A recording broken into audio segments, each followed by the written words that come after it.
അവർ നമ്മളെക്കാൾ കുറച്ച് നമസ്കാരം കുറെ ഇബാദത്തുകൾ കൂടുതൽ എടുത്തവരാണ്. നമ്മൾ ചിന്തിച്ചു നോക്കുമ്പോൾ എത്രയോ വലിയ വാക്കുകളാണ്.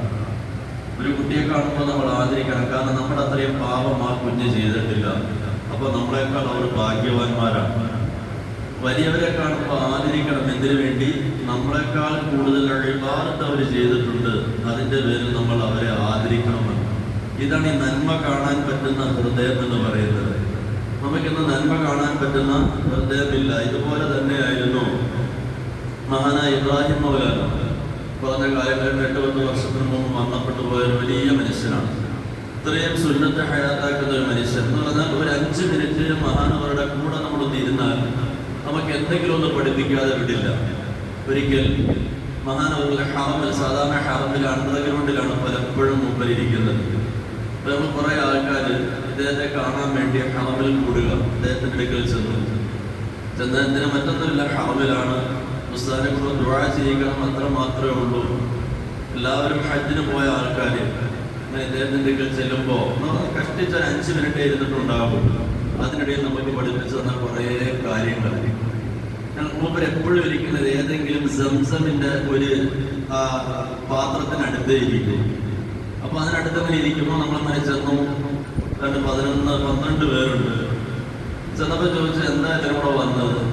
നമ്മൾ പറഞ്ഞു, ഉസ്താദിനെ ഒന്ന് കാണാൻ വേണ്ടി വന്നതാണ്, ഉസ്താദിനെ കൊണ്ടൊന്ന് ദുആ ചെയ്യിക്കാൻ, ഹറമല്ല, ഒന്ന് ദുആ ചെയ്യിക്കാൻ വേണ്ടി വന്നതാണ്. അതിനെന്തായിരിക്കും?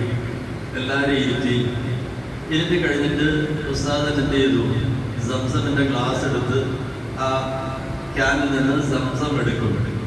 പെട്ടെന്ന് നമ്മുടെ കൂട്ടത്തിൽ 2-3 ഓടിച്ചെന്ന് ഉസ്താദിനെ സഹായിക്കാൻ. അവർ പറഞ്ഞു, പാടില്ല, നിങ്ങളവിടെ പോയിരിക്കുക. നിങ്ങൾ പറഞ്ഞു എന്നെ കാണാൻ വന്നതാണെന്ന് പറഞ്ഞു. അപ്പം നിങ്ങൾ എൻ്റെ അതിഥികളായി നിങ്ങളൊന്നും ചെയ്യാൻ പാടില്ല. അതിഥികളെ ആദരിക്കൽ എൻ്റെ ബാധ്യതയാണ്. നിങ്ങളവിടേക്ക് നിങ്ങൾക്ക് എല്ലാവർക്കും ഞാൻ സൽക്കരിക്കാം എന്ന് പറഞ്ഞിട്ട് ഒരു മര്യാദ പഠിപ്പിക്കുകയാണ്. ആ ഒരു ആതിഥേയൻ എങ്ങനെയാകണം? വീട്ടുകാരൻ വരുന്ന അതിഥിയെ കൊണ്ടൊന്നും ചെയ്യരുത്. കാരണം അവർ നമുക്ക് ഒരുപാട് അനുഗ്രഹങ്ങളുമായി നമ്മുടെ വീട്ടിൽ വന്നവരാണ്. അപ്പൊ അതുകൊണ്ട് അവരെ നമ്മൾ ആദരിക്കുന്നു. ഉസ്താദ് തന്നെ എന്ത് ചെയ്തു? സംസം എടുത്ത് എല്ലാവർക്കും കൊടുത്തു. ഈ 12 പേരുടെയും കയ്യിൽ കൊടുത്തു. അത് കഴിഞ്ഞിട്ടാണ് അതിനേക്കാൾ വലിയ ഗൗരവമേറിയ വിഷയം പഠിപ്പിക്കുന്നത്. സംസം എല്ലാവരും കുടിക്കാൻ നേരം പറഞ്ഞു, ആദാബ് പാലിച്ചിട്ട് എല്ലാവരും കുടിക്കണേ. വലത് കൈകൊണ്ടേ നിങ്ങൾ കുടിക്കാവൂ. അത് സംസമല്ല, ഏത് വെള്ളം എപ്പോൾ കുടിച്ചാലും നിങ്ങൾ വലത് കൈകൊണ്ടേ കുടിക്കാവൂ. അല്ലാഹു നൽകിയ ഭാഗ്യമാണ്, കൈ ചലിപ്പിക്കാനുള്ള ഭാഗ്യം. വെള്ളം കുടിക്കുക എന്നുള്ളത് അതിനേക്കാൾ വലിയ ഭാഗ്യമാണ്. ഈ 2 അനുഗ്രഹം നമ്മുടെ ചേർത്ത് നമ്മൾ ചെയ്യുമ്പോൾ അത് സുന്നത്തിന്റെ വഴിയിലാകണം. അതുകൊണ്ട് നിങ്ങൾ വലത് കൈകൊണ്ടേ വെള്ളം കുടിക്കാവൂ. ഒരു വലിയ പാഠം പഠിപ്പിച്ചു. അത് കഴിഞ്ഞിട്ട് പറഞ്ഞു, 3 പ്രാവശ്യമായിട്ട് നിങ്ങൾ ആ വെള്ളം കുടിക്കാവൂ. അതല്ലാതെ ഒന്നിച്ചെടുത്ത് മോന്തിക്കളയരുത്. 3 പ്രാവശ്യമായിട്ട്, കുറഞ്ഞത്, അതിൽ കൂടുതലാവുന്ന പ്രശ്നമില്ല, 3-ൽ കുറയ്ക്കരുത്. 3 പ്രാവശ്യമായിട്ട് നിങ്ങൾ ആ വെള്ളം കുടിക്കാൻ പറഞ്ഞു. അത് കഴിഞ്ഞിട്ട് പറഞ്ഞു, ഒരു ഗ്ലാസ് വെള്ളം കുടിക്കുന്ന പ്രശ്നമോ? അത് കഴിഞ്ഞപ്പോൾ പറഞ്ഞു, ആ വെള്ളം കുടിക്കുമ്പോൾ ഓരോ പ്രാവശ്യം വായിലേക്ക് വെക്കുമ്പോഴും നിങ്ങൾ ബിസ്മി പറയണം. ഒരു 3 ബിസ്മിയെങ്കിലും വരണം. അപ്പൊ 1 വായിലേക്ക് ഒഴിക്കുമ്പോൾ ബിസ്മി പറഞ്ഞു. അത് കഴിയുമ്പോൾ അൽഹംദുലില്ലാഹ് പറ. പിന്നെ അടുത്ത് വീണ്ടും കുടിക്കുമ്പോൾ ബിസ്മി പറ. അത് കുടിച്ച് കഴിയുമ്പോൾ അൽഹംദുലില്ലാഹ് പറ. അങ്ങനെ കുറഞ്ഞത് നിങ്ങൾ ആ ഒരു ഗ്ലാസ് 3 വെള്ളം കുടിക്കുന്നതിനിടയിൽ 3 ബിസ്മി 3 ഹംദും പറയാൻ ശ്രദ്ധിക്കണേ എന്ന് പറഞ്ഞു. അത് കഴിഞ്ഞപ്പോ എല്ലാവരും കുടിച്ചു. ഗ്ലാസ് അവിടെ വെച്ചു. 1-2 പേര് ഈ ഗ്ലാസ് എടുത്തിട്ട് ഈ പറഞ്ഞ ഈ വെള്ളത്തിന്റെ പാത്രം, നമുക്കറിയാം സംസമിന്റെ പാത്രത്തിന്റെ ഫ്രണ്ടിൽ തന്നെ 2 ഭാഗമുണ്ട്. ഒന്ന് ഉപയോഗിക്കാനുള്ള പാത്രം, 2 ഉപയോഗിച്ച് കഴിഞ്ഞ് വേസ്റ്റ് ഇടുന്ന ഭാഗം. ഈ വേസ്റ്റ് ഇടുന്ന ഭാഗത്തേക്ക് ഗ്ലാസ് ഇടാൻ അങ്ങോട്ട് പോയപ്പോ പെട്ടെന്ന് പറഞ്ഞു, ഇല്ല, ആരും അത് എടുക്കരുത് എന്ന് പറഞ്ഞു. കാരണം അതിഥികളാകുന്ന നിങ്ങളല്ല പാത്രം കഴുകേണ്ടതും പാത്രം കൊണ്ട് കളയേണ്ടതും അത് എന്റെ ജോലിയാണ്. എന്നിട്ട് എന്ത് ചെയ്യുക അവസ്ഥ? അത് ഈ 12 ഗ്ലാസ് എടുത്ത് തന്റെ മുന്നിൽ വെച്ചു. അടുത്ത പാഠം പഠിപ്പിക്കുന്നു. 12 ഗ്ലാസ് എടുത്ത് തന്റെ മുന്നിലേക്ക് വെച്ചിട്ട്, നമ്മളൊക്കെ ഇന്ന് എല്ലാവരും ചെയ്യുന്ന പണിയാ, ചായ കുടിച്ചാലും വെള്ളം കുടിച്ചാലും അല്പം ബാക്കിയാകും. മഹാനവറുകൾ ആ 12 ഗ്ലാസ്സിൽ നിന്നും അടുത്തേക്ക് അടുപ്പിച്ചിട്ട് ഒരു ഗ്ലാസ്സിലേക്ക് എല്ലാത്തിനെയും ബാലൻസ് നോക്കിയിട്ട് അത് ഒഴിക്കുക. എല്ലാം കൂടെ ഒഴിച്ചു വന്നപ്പോ 11 ഗ്ലാസ് ഒഴിച്ചപ്പോൾ 1/2 ഗ്ലാസ് വെള്ളത്തോളം എല്ലാത്തിനും കൂടെ കിട്ടി. അത് ഉസ്താദ് കുടിക്കുകയും ചെയ്തു. കുടിച്ചിട്ട് പറഞ്ഞു, നിങ്ങൾ മാപ്പാക്കണം, നിങ്ങൾക്ക് ആവശ്യമുള്ളതിനേക്കാൾ കൂടുതൽ വെള്ളം ഞാൻ തന്നുപോയി. കാരണം 2 തുള്ളിയും 3 തുള്ളിയൊക്കെ നിങ്ങൾ ബാക്കി ആവശ്യമില്ലായിരുന്നു.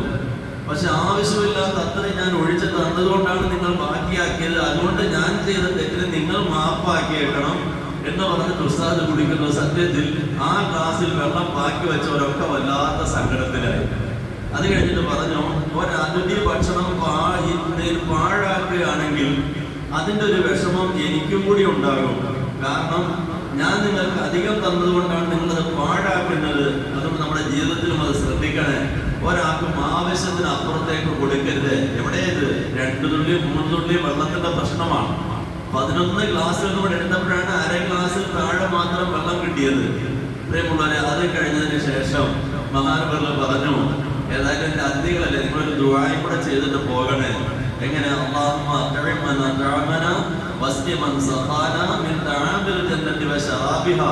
നമ്മളൊരു ദുആയും കൂടെ ചെയ്യണം. കാരണം നിനക്കൊക്കെ ഞാൻ വെള്ളം തന്നില്ലേ, അല്ലാഹുവേ ഞങ്ങളെ ഭക്ഷിപ്പിച്ചവർക്ക് നീ സ്വർഗത്തിന്റെ ഭക്ഷണം കൊടുക്കണേ, ഞങ്ങളെ കുടിപ്പിച്ചവർക്ക് നീ സ്വർഗത്തിന്റെ പാനീയം കൊടുക്കണേ എന്നൊരു ദുആയും കൂടെ നിങ്ങൾ ചെയ്താൽ നിങ്ങൾ 12 പേരുടെ ദുആ എനിക്ക് കിട്ടും. എനിക്ക് വലിയ അനുഗ്രഹമല്ലേ. നമ്മളിരിക്കുന്ന ഹറമിലല്ലേ. ഇത് കഴിഞ്ഞു. എല്ലാം കൂടി 5 മിനിറ്റ്. അവസാനം ദുആയും ഉസ്താദിനെ കൊണ്ട് ദുആ ചെയ്യിച്ചു. എല്ലാവരും കഴിഞ്ഞപ്പോൾ സാബ് പറഞ്ഞു, ശരി എന്നാ പിന്നെ നിങ്ങൾ പോവല്ലേ, എനിക്ക് കുറച്ച് ദിക്ർ കൂടി ചെല്ലാനുണ്ട്. അങ്ങനെ എല്ലാവരും എഴുന്നേറ്റ ഉടനെ 3-4 പേരെ തിരിച്ചു വിളിച്ചു. തിരിച്ചു വിളിച്ചിട്ട് ബാക്കി ഒഴുക്കി പറഞ്ഞ് നിങ്ങൾ പൊയ്ക്കോളാൻ പറഞ്ഞു. അവരൊരു അല്പസമയം കൂടെ എന്തിരിക്കൽ ഇരിക്കട്ടെ. മറ്റൊന്നുമല്ല, അവരുടെയൊക്കെ നെരിയാണിക്ക് താഴെ പാൻറ് കിടന്നവരായിരുന്നു. പാൻറ് നെരിയാണിക്ക് താഴേക്ക് കിടന്നവരാ.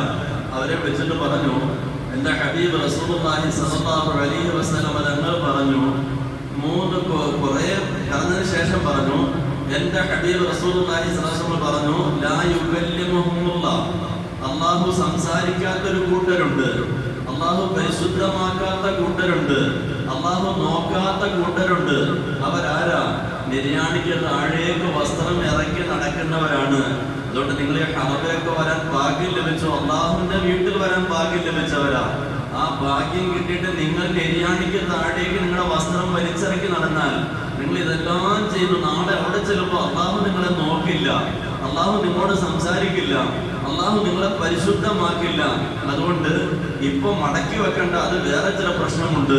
നടക്കുന്ന സമയത്ത് താഴ്ഭാഗത്ത് മാപ്പുള്ളതാണ്. എന്തെങ്കിലുമൊക്കെ അഴുക്കോ പൊടിയോ പറ്റിക്കഴിഞ്ഞാൽ അത് തിരിച്ചു മടക്കി വെച്ചാൽ ആ ഒരു മാപ്പ് നമുക്ക് കിട്ടില്ല. അതുകൊണ്ട് എത്രയും പെട്ടെന്ന് പോയിട്ട് ആ പാനിന്റെ അടിഭാഗത്ത് നിന്ന് ഒരല്പം കട്ടിച്ചെന്ന് മടക്കി വെച്ച് അടിച്ച്